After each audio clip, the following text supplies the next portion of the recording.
We are now excited to be joined by Matt Upchurch of the Kentucky 15 podcast, having Matt on consistently here every single Wednesday on the Locked On Kentucky podcast. And Matt, have some really, really big news to discuss. Oscar Tshiebwe announcing that he will be returning to Kentucky for his senior season. The man, the myth, the legend is back for another year with Big Blue Nation. Just immediate thoughts about his return. I know you mentioned on last week's show that you're like, I'm pretty sure he's coming back, and here he is. Tell you what, Big O, he's back. The only thing that makes my favorite day of the week, Wednesday, I can come on the Locked On show. The only thing that makes it better is Oscar picking this day to announce he's back, right? Tell you what, Lance, maybe you've looked it up. I haven't, but the last time the National Player of the Year returned, I think I read somewhere on Twitter that maybe it was Hansborough from North Carolina. So we're talking about, it's been a decade since something like this has happened. But you've got, Oscar shattering, some Kentucky rebounding records this year and double doubles and stuff like that. And the big man's coming back. So now you've got your anchor, the big piece you want to build your team around, a leader, right? A guy who will sacrifice for the team. I'm pumped. I think all of Big Blue Nation's pumped, but this is huge, man. No doubt about it. And I'll say this: I've not looked up the last. I've not looked up like the last several National Player of the Years and like whether or not they've returned. But actually, recently I have looked at the past decade of National Players of the Year, and I believe that 7 of them were like lottery picks.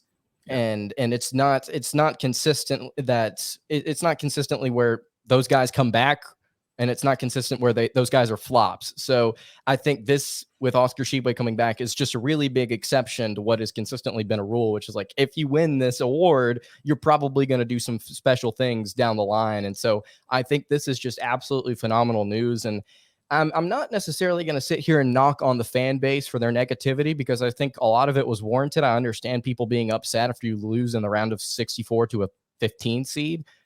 So I can get behind the frustration there, but like just a lot of negativity surrounding the fan base on social media, at least from what I've seen. And I think that this is some really positive news, and it's a step in the right direction this offseason. Now, the Shaedon Sharpe news here within the next couple of days, I'm afraid it's just going to send people all the way back down, and people are going to start crying again. But who knows what's going to happen there? Honestly, I genuinely don't know. But I think that just first off, I think that this is just something that the fan base needed, which was positivity. I think they desperately needed this news.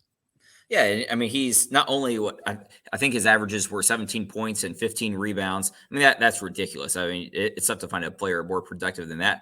But also, you talk about his personality and his smile and how much he loves, Big Blue Nation and the fans. I mean, he might, after his 2 years here, I mean, he might go down as the most loved player in Kentucky history for a lot of fans now. Certainly the Cal era. I think maybe Tyler Ulis, because he was so small and kind of feisty. But no, I mean, this is a big personality coming back, a love player, and obviously the stats. I mean, 17 points and 15 rebounds. It'll be interesting to see if he can replicate that. I mean, that's a heck of a season. So we'll see if he can do that again. But you're right, Lance, you said it. I mean, it's a couple days, probably a good news here centered around Oscar and pumping up Big Blue Nation. But that Shaedon Sharpe announcement, I mean, that could send Kentucky fans over the top in joy and elevate us to a new level. Or he could rip the hearts out of a certain segment. I won't say all of the fan base, but a certain segment of the fan base. I'll say this. If he does announce that he's coming back, I said this to you before we started recording, is like, I may just be obnoxious for the rest of this offseason and be like, we're winning the national title. And there is nothing stopping that. Like, we're you'll going see the 40-0 t-shirts coming back out and stuff like that. Oh yeah. Yeah, I will go ahead and I'll put 40-0 in my bio, just a projected 40-0. But we're talking up here for a second about what this specifically means for Kentucky season. I mean, you hit the nail on the head. 17.5 points per game and 15 rebounds is coming back. One of the most dominant players of the Cal era is coming back. One of the most loved players of the Cal era is coming back. And that's actually a question I wanted to ask you here at the beginning is this the most dominant player that Cal has had? I asked this question on Rupp Rafters a couple of weeks ago, and some people said it was Anthony Davis. Some people said it was Oscar Tshiebwe. Some people said they couldn't make up their mind. Where do you stand on that? Ooh, yeah, I guess that just comes down to personal taste. I would say I'm gonna say Oscar, and that might just be recent bias, but I'm gonna say Oscar because I think Anthony Davis certainly had some highlight blocks, right, and some highlight alley oop dunks and stuff like that. He was a high flyer, but as far as a consistent night in, night out, double double machine, Hmm. who could give you 31 points and 17 rebounds in a game, I think it's Oscar. He was about as consistent as you can be, and he doesn't fly high, especially blocking shots like Anthony Davis. But I'll tell you what, I mean, every night he brought it. I mean, every single night. He played good defense. Again, he wasn't blocking a ton of shots, but he played good defense. But offensively, I mean, if you're going for 17 and 15 SEC, especially kind of being the focal point of every opponent's scouting report, Yep. I'm going to go with Oscar. Yeah. I think that, it's definitely like you set up the personal preference, but there are a lot of statistics that would indicate that it's Oscar Tshiebwe. And when you just watch what he did on the court, just how physically dominant he was and how consistent he was every single night with what he did. There would be nights where he had 14, 13, 12 points and some rebounds. And then there would be nights where he had 30 points. There was never really like a game where he bottomed out, right? There was never a game where it was just a complete flop. He was always doing something for the Wildcats, always putting something at least somewhat impressive out on the court. Again, just talking about what this means for Kentucky season, the production is absolutely incredible. I think that, like I said earlier, kind of joking, but I'm also kind of serious. Kentucky's in the national title contention. At least they're in the picture for it for sure.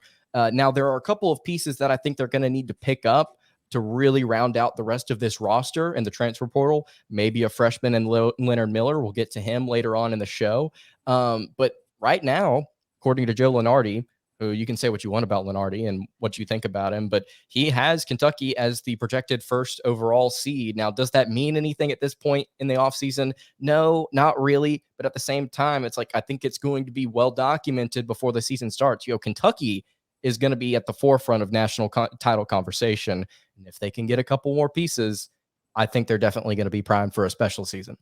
Well, in Lenardi, I don't know how many intangibles he takes into account, but certainly from a coaching perspective, you've got Oscar not just returning with all of his stats, but with that taste in his mouth of what it's like to lose in the first round and to not play in an SEC title game. Now you combine that with maybe Severe Wheeler coming back and Jacob Toppin coming back. And I think Keon's probably gone, so we don't need to get into Keon, but maybe Keon. So now you've got players who lost in the SEC tournament before they wanted to, and then lost in the NCAA tournament before they wanted to. And that's a group of guys who can really get them focused, come March and the national tournament. And so I think that's huge. You're right. There's still a couple pieces left, but I mean, if you've got Oscar and Wheeler and Toppin and Frederick, then you bring in a couple of dogs, freshmen coming in. And I know you probably saw the highlights there of the Jordan Brand Classic with Cason Wallace, especially, but I tell you what, Lance, you got a pretty good roster built already. And with the Sharp announcement that we don't know about coming up, sure, okay. But I think Joe Lunardi is probably also looking at, if Sharp does leave, we probably have someone like Antonio Reeves coming in, and then probably somebody on top of that as well. So Sharp comes back. I mean, you got top 5 draft pick without a doubt. If he doesn't come back, I think you bring in a couple guys from like Illinois State, like Reeves, for example, right, who can really light it up and score. So I'm not surprised at all. Again, this far out, who knows what it means, but I think Coach Cal's got a pretty good roster right now. I wanted to talk about rounding out the roster with you and about whether or not Kentucky's front court is ready for next season. You just mentioned potentially getting Sharp to return. He would be a really good shooter. Antonio Reeves, statistically, he was a good shooter last season. Now, overall, his product at Illinois State from an offensive standpoint, from an efficiency standpoint, was not the most impressive. Really struggled to get to the rim at times, but still, like you mentioned, a dog when it comes to just being a bucket getter, essentially, and he could be a really valuable piece for the Wildcats. But looking at Kentucky's front court, you mentioned you believe Keon Brooks is probably going to be gone. I'm there with you. I don't know. Certainly both of them aren't going to return. If I had to pick one, I'm going to say Keon's probably going to be the one that's going to hit the door. But if Jacob Toppin returns, you're looking at him, Damian Collins, Lance Ware, and Oscar Tshiebwe in that front court. Are you confident with that front court at the 4 and the 5 spot heading into the 2022-23 season, or do you think Kentucky needs to do a little bit of work there? I'm confident. I think they will, and I know you're going to talk about Leonard Miller later. I think they'll keep pursuing him because he's such a talent. So if you can get him, you get him. But I think, I mean, Damian Collins was the first one to announce he's returning. So my guess is there was something in the after the season conversation with the staff with Coach Cal. I'm guessing there was something that was said to lead him to believe, he's going to have a big year next year, whether it's a development plan that they have for him or playing time plan that they have for him. I'm guessing Damian Collins was told something, right after the season that has him coming back. And, a freshman season can be tough on a lot of kids, and you got that kind of sophomore season jump. So I look at that for Damian Collins. Toppin, I think Toppin's coming back. I mean, think about what he's going to be doing all summer. He's going to be training with NBA stars, with his brother up there. And then Lance Ware, I tell you what, I'm a Lance Ware fan. I am. He'll do some dirty work for you. But I actually played around a little bit with the stats today. He only averaged 6 minutes a game, but 2 points and 2 rebounds in 6 minutes. And I know that Cal loves throwing all his per 40-minute stats out there. Well, Lance per 40 minutes was 10 points and 12 rebounds. It's kind of a dream stat or whatever. Then if you get into per 100 possessions, it's 13 points and 17 rebounds. So I think Lance is a lot more valuable and a lot more efficient than a lot of us think because he doesn't get the minutes. But I like Kentucky right there, with the 4 post player front court members that you talked about. But again, I think if you got a chance at Leonard Miller, I think you keep going after him. Yeah. I really like the stats there that you had about Lance Ware and his efficiency. I think that he could be a guy, if he gets some more minutes for the Wildcats, he could be somebody that will continue to show out whenever he does get opportunities to do so. It's interesting. I was talking about Lance Ware a couple of weeks ago, and when you look at his scouting reports coming out of high school, said that he was not the most physical player and said that he was actually more of an outside shooter. And during his minutes he's gotten at Kentucky, and that was written by 24/7, if I'm not mistaken. Okay.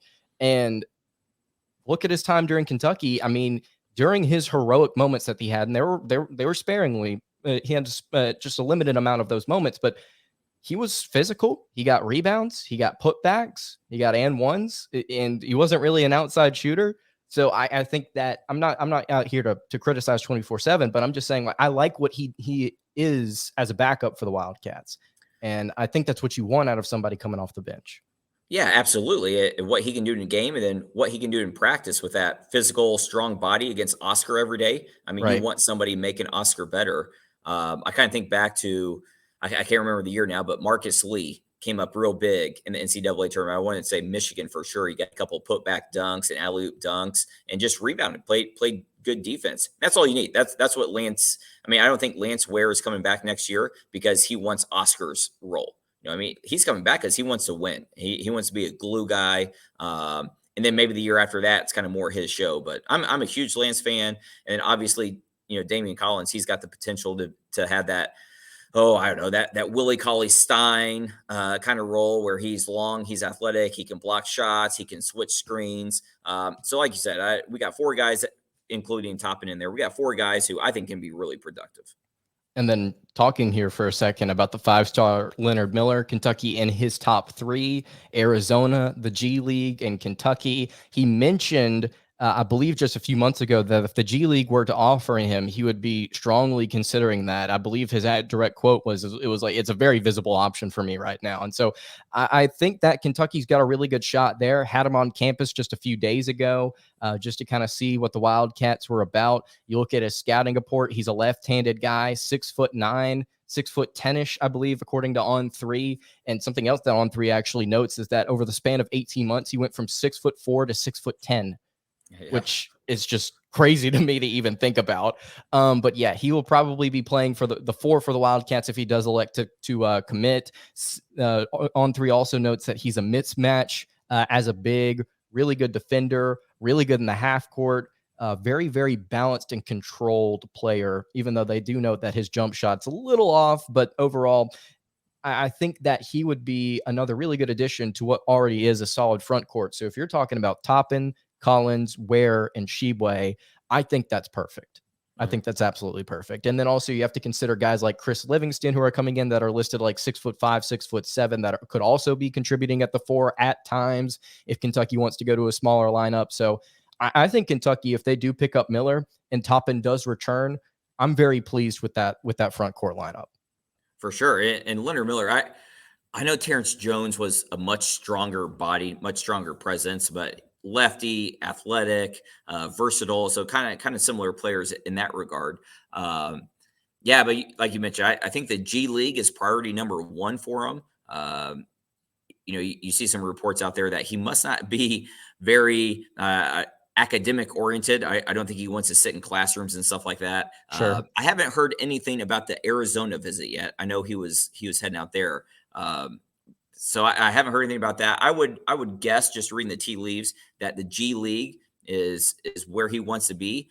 But I would also guess a big part of that visit to Kentucky was probably selling him on NIL, right? How much money he can make at Kentucky and how great the fan base can be. So if he does come, it's because NIL is worth sitting through a class, on Kentucky's campus. But man, yeah, again, you talk about a really good defensive lineup. Leonard Miller out there with his length, like you said, that would be, again, we might be fantasizing a little bit. I don't know. We'll see. But yeah, if Leonard Miller wants to come, you take him. Absolutely. And just talking about a defensive lineup, you briefly mentioned Cason Wallace and talking about his highlights during the Jordan Classic. That was not a foul, at least from the angle the angle, like that block was clean. 2 hands met him at the rim. That was beautiful. And then that also kid got glassed. Yeah. Yeah. He got yeeted on. But yeah, Cason Wallace, Leonard Miller, Kentucky. I mean, man, there are so many reasons to be excited about this upcoming season. I just don't understand why some fans are still out here saying is like Cal can't coach and like we should let him go and different things like that. Like I understand being frustrated, but like look ahead, dude. We went 9-16 2 years ago. We've churned things around like that. That's because of the resources and our ability to do so. Like we've done what we've needed to do. If Sharp comes back, if Miller commits, all these different things are on the table. Just be excited for a second. Yeah, unfortunately, it's just that back-to-back 9-16 year, but then you come back and you have a solid season. You get a 2 seed. You were probably 1 win away in the SEC tournament from being a 1 seed. But then boom, you had to lose in the first round, and that just puts the sour taste, right? Yeah, I don't know, man. Like I said, I think it's a loud but small portion of the fan base, but they are loud. You're right. And there's a lot of, let's just call them kind of Cal haters right now. And to be honest, we just, as a program, you just got to go out and win more games next year. And that's about the only way you can fix it. Tell you what I'm looking forward to is Midnight Madness in October, so that maybe people will start to really get to visualize some of these guys and get to see that game. So, but anyway, that's what I wanted to talk about with the front court and Oscar Tshiebwe returning. The final thing that I wanted to talk with you, Matt, about is an article that I saw 2 days ago. And I recorded an episode kind of discussing this, and I wanted to get your thoughts on this article. It's 3 common gripes with John Calipari and Kentucky basketball. This was written by Mark Story.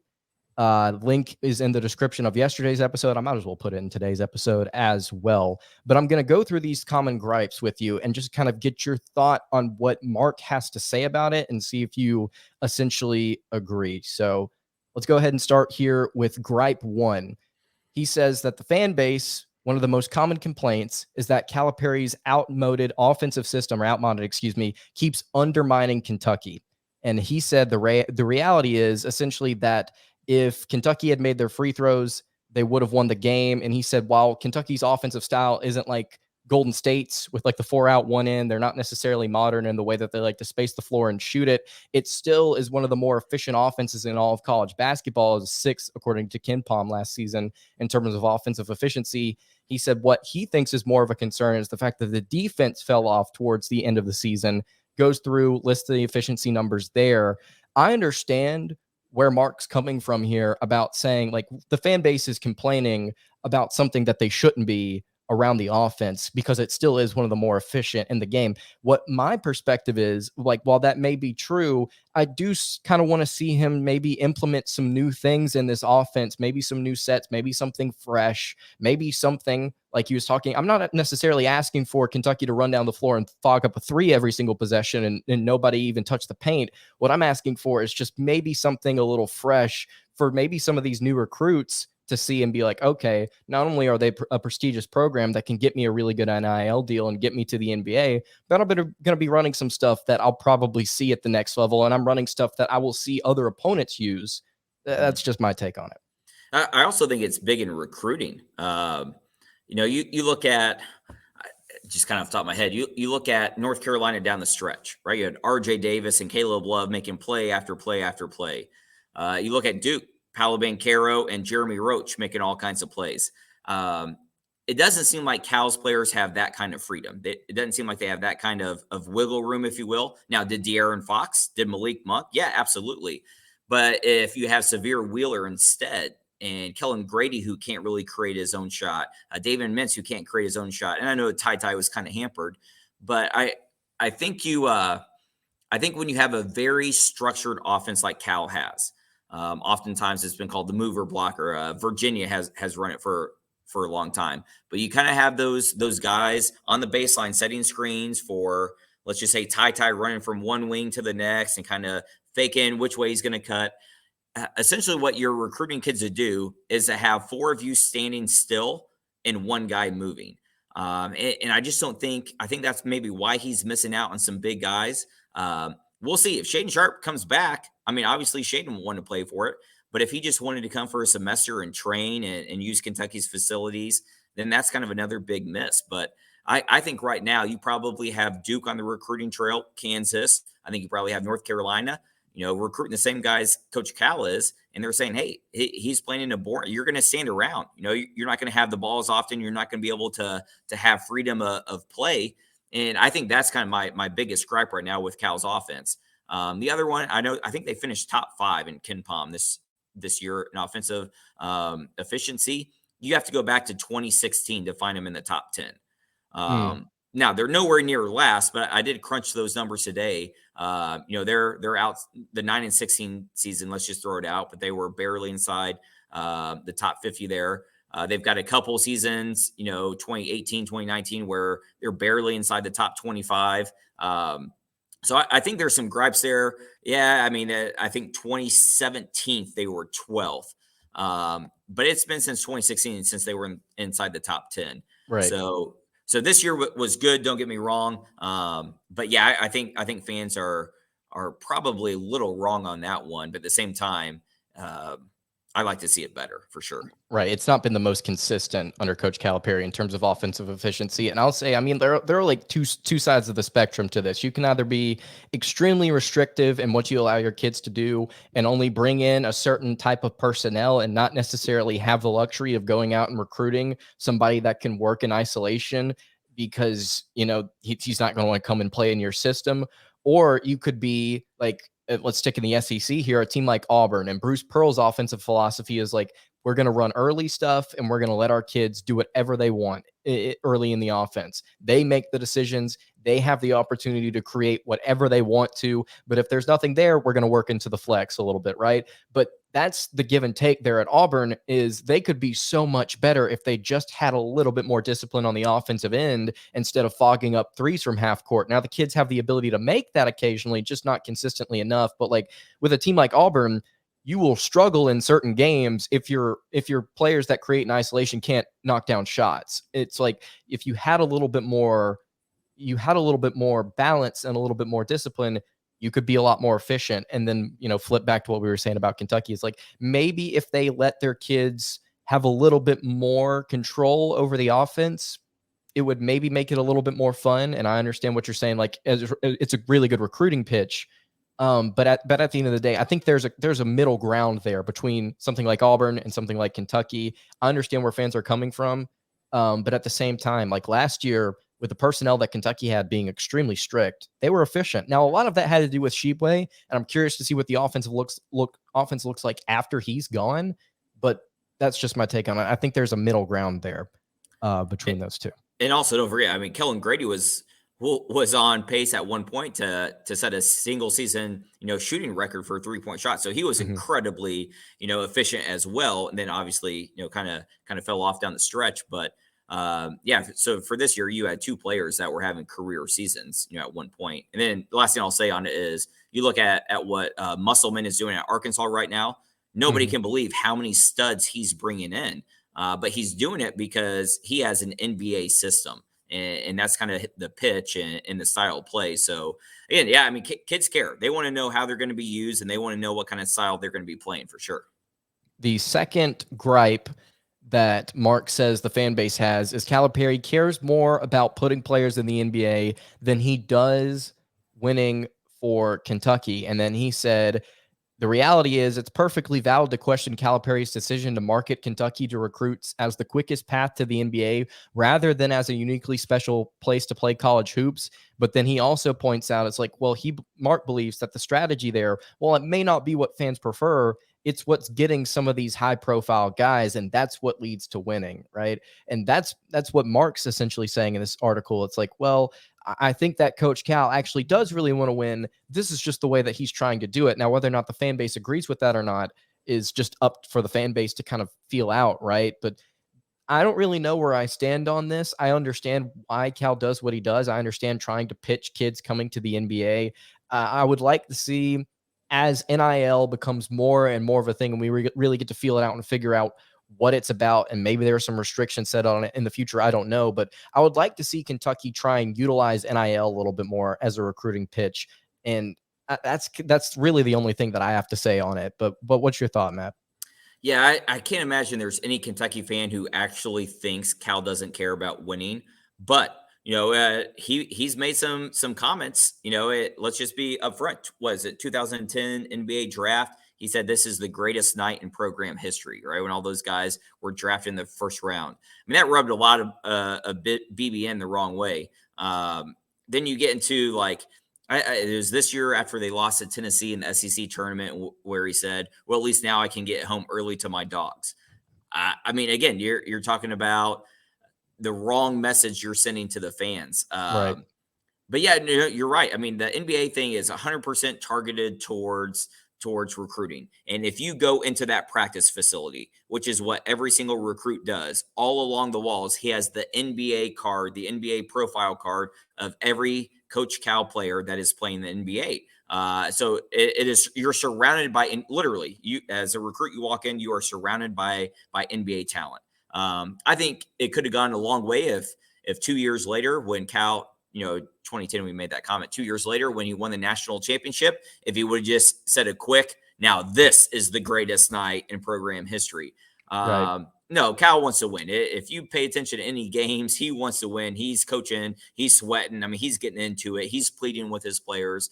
I've been in Coach Cal practices and at his clinics. He absolutely wants to win. I think Kentucky fans every now and then would like to see him more as a coach rather than a promoter or a marketer. And I think that's what it comes down to. But you don't hear those comments very often when the team is doing really well. Let's just leave it at that. Right, right. You don't necessarily hear the comments on the extreme side of them, but I do understand where fans are coming from. Like you just said, being less of a marketer, being more of a coach. I can understand that, but at the end of the day, I do think that Cal is trying to win.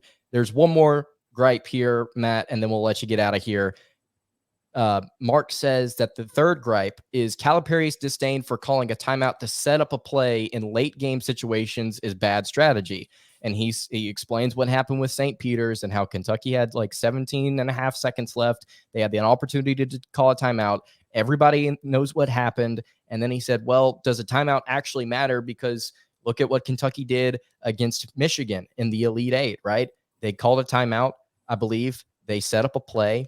And then Aaron Harrison made a three and essentially won them the game right at the end. It wasn't a buzzer beater, but he won them the game. And then the very next game, they played Wisconsin. They didn't take a timeout. And then Aaron Harrison hit another three. And what I said on yesterday's show was two things. Number one, that comes back to what we were talking about recruiting the personnel that can do that type of thing in that situation, regardless of whether or not you call a timeout. And I don't think Kentucky currently has that on roster. So that's just my thought on that. But also at the same time, if we're talking about the Elite Eight or the Final Four as opposed to the round of 64, my perspective is I understand where Mark's coming from in saying that a timeout doesn't necessarily matter in either situation. You don't want the defense to get set up, but whatever. But like if you have gone 39 and a half minutes in a dogfight with a 15 seed and you have the ball with a chance to win the game, I'm probably calling a timeout, because after seeing 39 and a half minutes of my team struggle,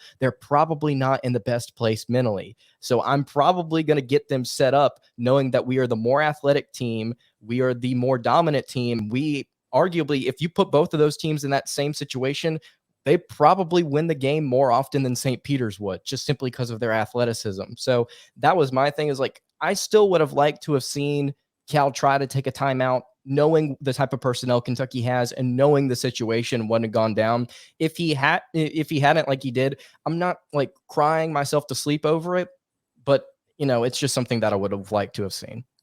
Yeah, I mean, up front, as a high school coach, say right away, you can win either way, right? You can win with a timeout, you can win playing. I think the very first game John Wall ever played at Kentucky, he hit a buzzer beater shot on just playing. Cal let him go.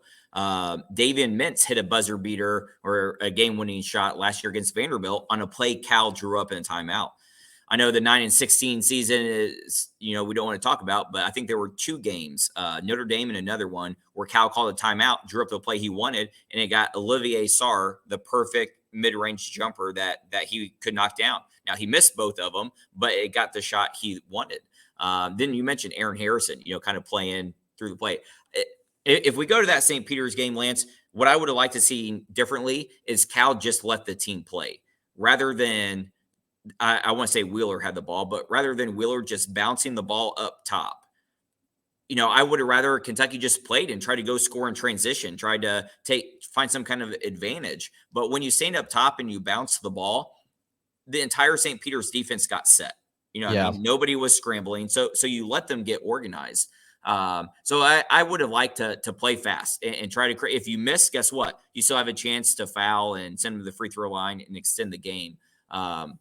I would have, that's what I would have changed about that game is just trying to play fast and getting to the rim, making them foul, making them make a decision, something like that. And then the other thing is you have to have something with the guys you've had all season to practice. Hey, if we're in a late game situation, down 1, down 2, tied, listen for the call. It's going to be head tap or it's going to be chin tap or something like that. And all the players know exactly what to do. They don't have to call timeout. But I mean, you're right. I mean, think about it.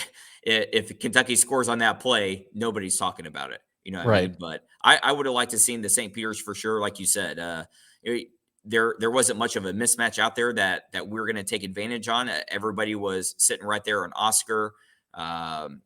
You don't have John Wall out there. You don't have De'Aaron Fox out there. So, no, I think it's by feel, it's by situation. If you feel good about where you are, then you just let them play. But if you're currently tied with a 15 seed, there's no way you can feel good about where you are.